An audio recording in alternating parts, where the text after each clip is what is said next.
నా తెలంగాణ కుటుంబ సభ్యులందరికీ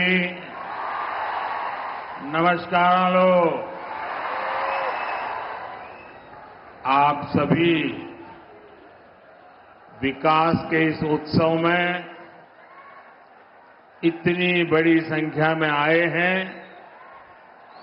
हम सभी आपके बहुत बहुत आभारी हैं। अभी से कुछ देर पहले मैंने तेलंगाना और देश के विकास से जुड़ी हजारों करोड़ रुपए की विकास परियोजनाओं का लोकार्पण और शिलान्यास किया है।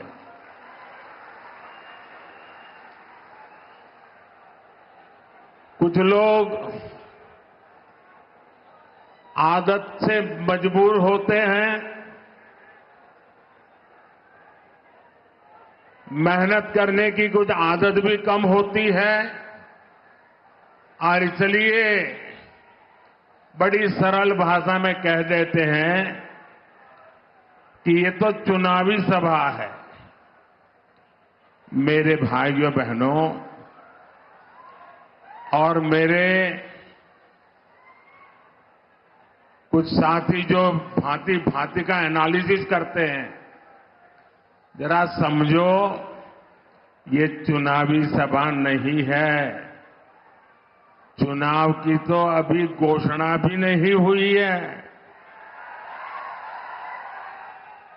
आज देश में विकास का जो उत्सव चल रहा है उसमें मैं अपने तेलंगाना के भाइयों और बहनों के बीच ये विकास का उत्सव मनाने आया हूं।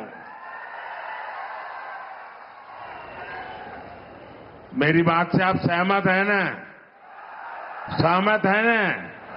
इतनी बड़ी संख्या में माताएं बहनें आई हैं, आप सहमत हैं ना? मैं हिंदी बोलूंगा तो चलेगा ना? क्योंकि मैं तेलुगु में भाषण नहीं कर सकता हूं, लेकिन ये आपका प्यार है कि आप मेरी बात सुनना भी चाहते हैं, समझने का प्रयास भी करते हैं और फिर भी इतना प्यार देते हैं, इतना आशीर्वाद देते हैं। मैं आपका बहुत आभारी हूं। साथियों, बीजेपी की केंद्र सरकार किस स्पीड से और कितने बड़े स्केल से विकास उत्सव मना रही है, ये बताने के लिए मैं आपको और देश को, और ये जो बार बार चुनाव लिखते हैं ना उनको खास, मैं 15 दिन का हिसाब देता हूं। दे दूं आपको? मेरा 15 दिन का हिसाब दे दूं? देखिए 15 दिन में क्या क्या हुआ। 15 दिन में 2 IIT, 1 IIIT DM, 3 IIM और 1 Indian institute of skills IIS, इसके कैंपस का लोकार्पण हुआ। 15 दिन में देश के अलग अलग राज्यों में 5 एम्स का लोकार्पण हुआ। 15 दिन में किसानों के लिए दुनिया की सबसे बड़ी स्टोरेज स्कीम शुरू हुई। 15 दिन में 18,000 कोऑपरेटिव्स के कंप्यूटराइजेशन के काम पर पूरा होने का लोकार्पण हुआ। 15 दिन में सिंदरी में देश के बड़े खाद कारखाने का लोकार्पण हुआ। 15 दिन में भारत के सबसे लंबे केबल आधारित ब्रिज का लोकार्पण हुआ है। 15 दिन में रेलवे से जुड़ी 2000 से अधिक परियोजनाओं का शिलान्यास और लोकार्पण हुआ। 15 दिन में ही ऑयल और गैस सेक्टर से जुड़े 1.5 लाख करोड़ रुपए से ज्यादा के प्रोजेक्ट देश को मिले हैं। 15 दिन में ही केजी बेसिन में फर्स्ट ऑयल का लोकार्पण हुआ है। वहां से निकले कच्चे तेल के पहले टैंकर को हरी झंडी दिखाई है। 15 दिन में ग्लोबल टेक्सटाइल इवेंट का उद्घाटन हुआ है। 15 दिन के ये काम आत्मनिर्भर भारत से विकसित भारत के निर्माण को और सशक्त कर रहे हैं। अब बताइए, ये विकास का उत्सव है कि नहीं है? ये लोगों के कल्याण का उत्सव है कि नहीं है? ये लोगों की भलाई का उत्सव है कि नहीं है? अरे चुनाव तो जब आएगा तब देखा जाएगा। मुझे तो देश को आगे बढ़ाना है। मैं सही बोल रहा हूं ना?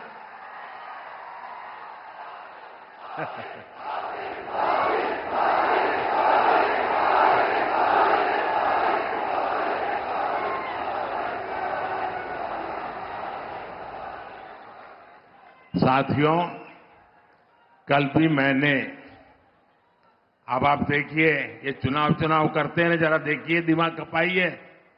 कल भी मैंने दिन भर सभी मंत्री और भारत सरकार के सभी वरिष्ठ सचिव अधिकारी, यानी एक प्रकार से टॉप टीम, करीब 125 लोग, पूरा दिन भर उनके साथ बैठा और क्या किया? चुनाव की चर्चा नहीं की।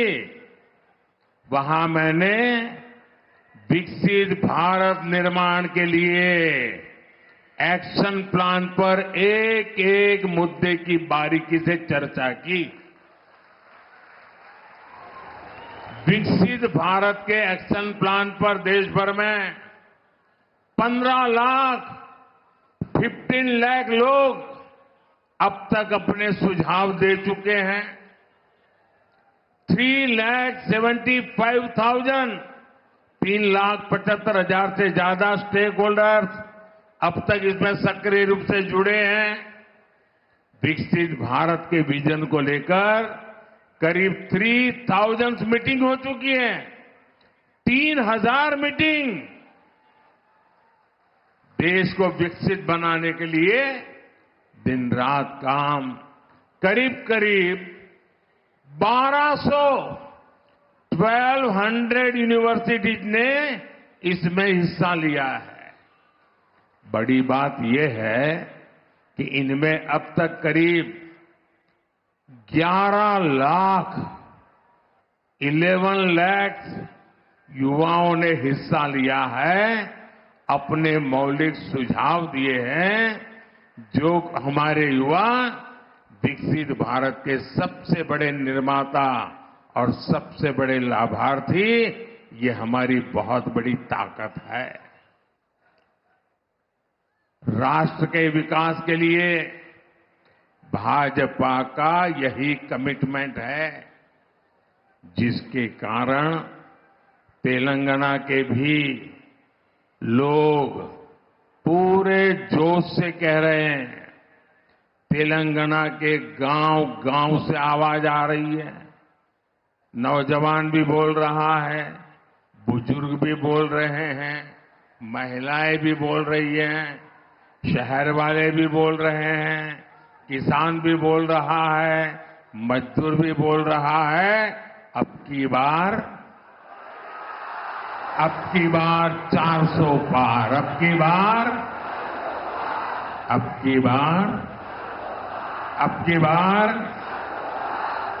4 వందలు తట్టాలి,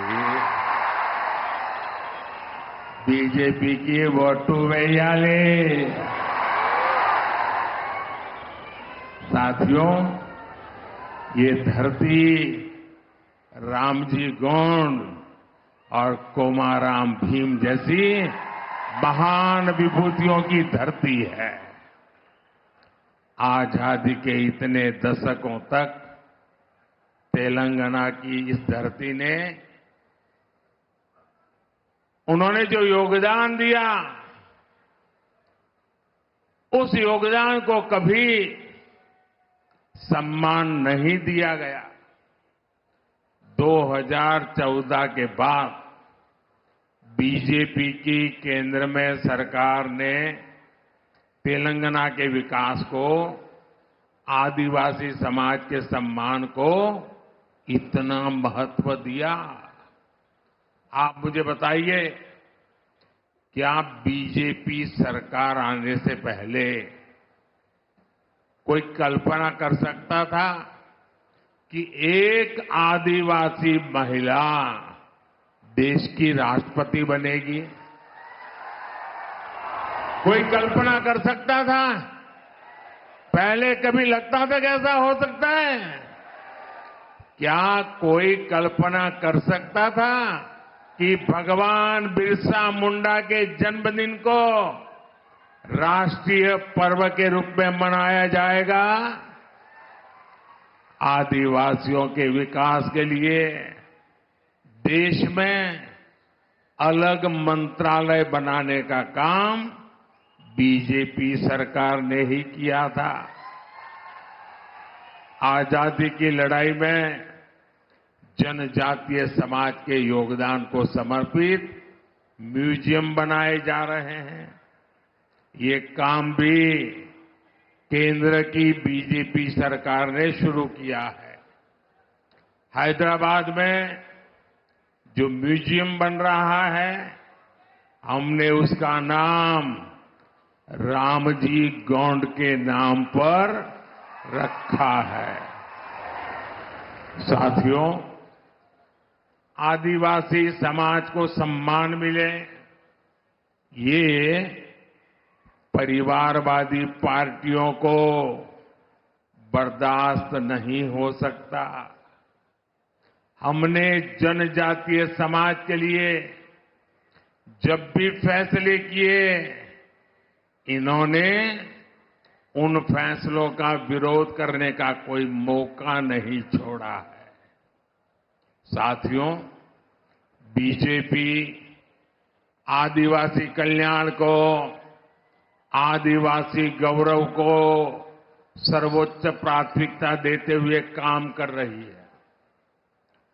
आदिवासी समाज में भी जो लोग अति पिछड़े हैं, जो अब तक विकास से वंचित हैं, उनके लिए बीजेपी सरकार ने पीएम जनमन योजना शुरू की। इस योजना पर 24,000 करोड़ रुपए से ज्यादा खर्च किए जाएंगे। इसका लाभ हमारे तेलंगाना के भी चेंचू, कोलम, कोंडारेड्डी, थोटी, ऐसी छोटी छोटी जो आदिवासी समाज की जातियां हैं, दूर दूर है, ये इनके लिए लाभ मिलने वाला काम है। तेलंगाना को Sammakka Sarakka central tribal university स्थापित की जा रही है। साथियों, आज पूरे देश में मोदी की गारंटी, इसकी बहुत चर्चा है। यहां तेलंगाना के लोगों का सपना था कि टर्मरिक बोर्ड बने, था कि नहीं था? तेलंगाना के किसानों के लिए टर्मरिक बोर्ड अब एक सच्चाई बन चुका है कि नहीं चुका है? बन गया ना? मैंने कहा था कपास के किसानों की हर तरह से मदद करेंगे। बीजेपी सरकार ने कपास की एमएसपी में रिकॉर्ड वृद्धि की है। आज देश में 7 मेगा टेक्सटाइल पार्क बन रहे हैं। उनमें से एक मेगा पार्क तेलंगाना में बन रहा है। इसलिए लोग कहते हैं कि मोदी की गारंटी यानी गारंटी पूरी होने की गारंटी। మోదీ గ్యారంటీ అంటే गारंटी का पूर्ति है ये गारंटी। साथियों, तेलंगाना के लोग ये जान चुके हैं कि परिवारवादी पार्टियों के चेहरे अलग हो सकते हैं, लेकिन चरित्र एक ही होता है। और ये चरित्र क्या है? दो पक्की चीजें हैं उनके चरित्र में, एक झूठ, दूसरा लूट। तेलंगाना में जैसे टीआरएस के बीआरएस बनने से कुछ नहीं बदला था, वैसे ही बीआरएस की जगह कांग्रेस से आने से कुछ नहीं बदलने वाला, क्योंकि एक ही चट्टे बट्टे के लोग हैं ये।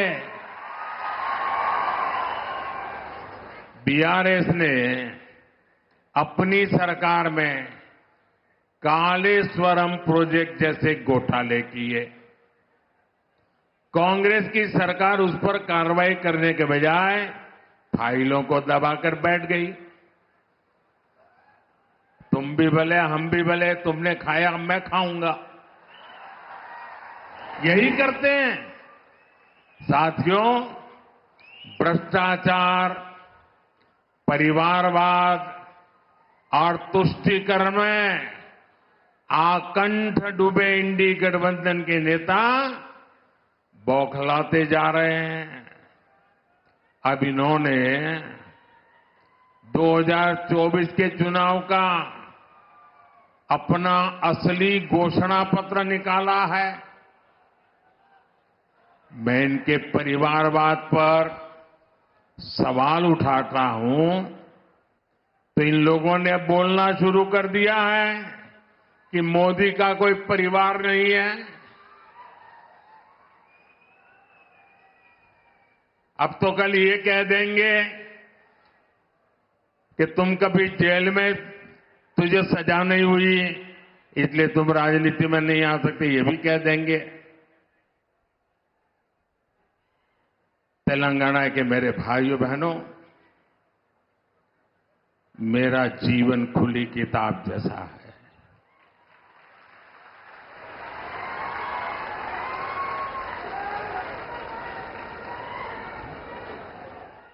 आप मुझे देशवासी भली भांति जानते हैं, समझते हैं। मेरी पल पल की खबर देश रखता है और कभी मैं रात देर तक जब काम करता हूं और खबर बाहर निकल जाती है तो देश से लाखों लोग मुझे लिखते हैं, बताते हैं कि इतना काम मत करिए, कुछ आराम करिए। ये प्यार भाइयों बहनों, एक सपना लेकर के बचपन में घर छोड़ा था और जब मैंने अपना घर छोड़ा एक सपना लेकर के चला था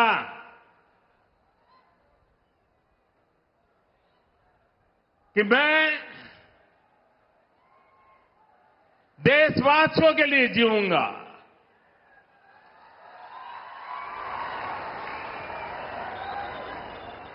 मेरा पल पल सिर्फ और सिर्फ आपके लिए होंगे। मेरा कोई निजी सपना नहीं होगा, आपके सपने, यही मेरा संकल्प होगा। और जिंदगी खपा दूंगा तो आपके सपनों को पूरा करने के लिए, आपके बच्चों के भविष्य को उज्जवल बनाने के लिए। और इसलिए देश के कोटि कोटि लोग मुझे अपना मानते हैं, अपने परिवार के सदस्य की तरह मुझे प्यार करते हैं। और इसलिए मैं कहता हूं 140 करोड़ देशवासी यही मेरा परिवार है। ये नौजवान, यही मेरा परिवार है। आज देश की करोड़ों बेटियां, माताएं, बहनें, यही मोदी का परिवार है। आज देश का हर गरीब, ये मेरे परिवार है। आज देश के कोटि कोटि बच्चे, बुजुर्ग, ये मोदी का परिवार है। जिसका कोई नहीं है, वो भी मोदी के हैं और मोदी उनका है। मेरा भारत, मेरा परिवार। मेरा भारत, मेरा परिवार, यही भावनाओं का विस्तार लेकर के मैं सपनों को संकल्प के साथ सिद्ध करने के लिए आपके लिए जी रहा हूं, आपके लिए जूझ रहा हूं और आपके लिए जूझता रहूंगा।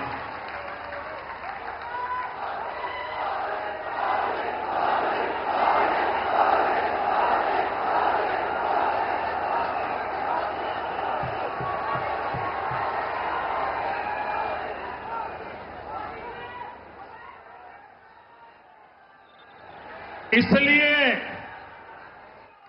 आज पूरा देश एक सुर में कह रहा है, मैं हूं मोदी का परिवार। मैं हूं मोदी का परिवार। नेने मोदी कुटुंबम। आप भी मेरे साथ बोलिए, मैं हूं मोदी का परिवार। मैं हूं, मैं हूं, मैं हूं, मैं हूं नेने मोदी कुटुंबम। नेने, नेने, नेने। साथियों, आखिर में मैं तेलंगाना के लोगों को, देश के अन्य लोगों का एक संदेश भी देना चाहता हूं और गर्व से भरे हुए लोगों को मैं कहना चाहता हूं, राम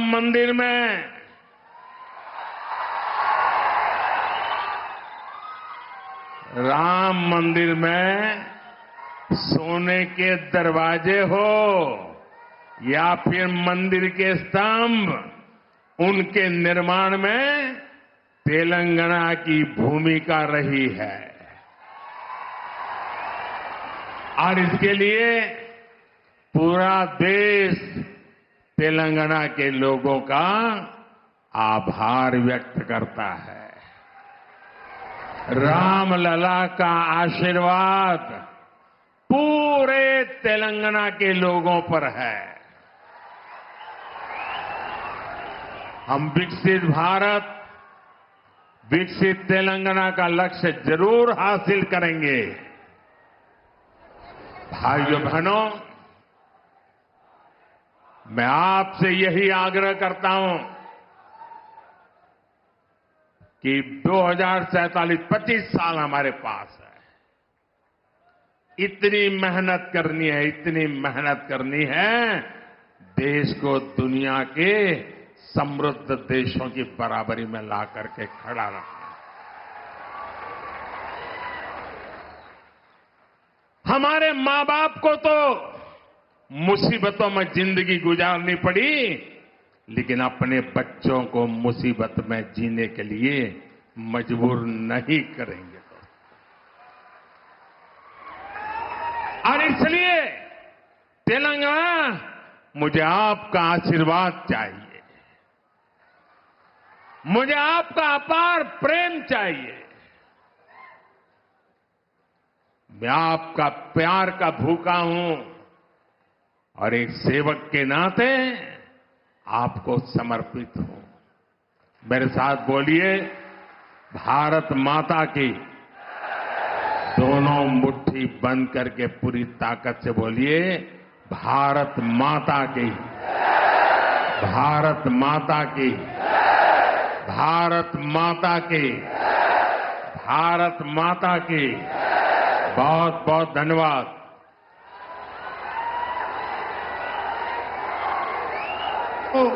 నిలబడి మన స్థానంలో నిలబడి మోడీ గారికి ధన్యవాదాలు చెప్పాలి. భారత్ మాతాకి, భారత్ మాతాకి, फिर एक बार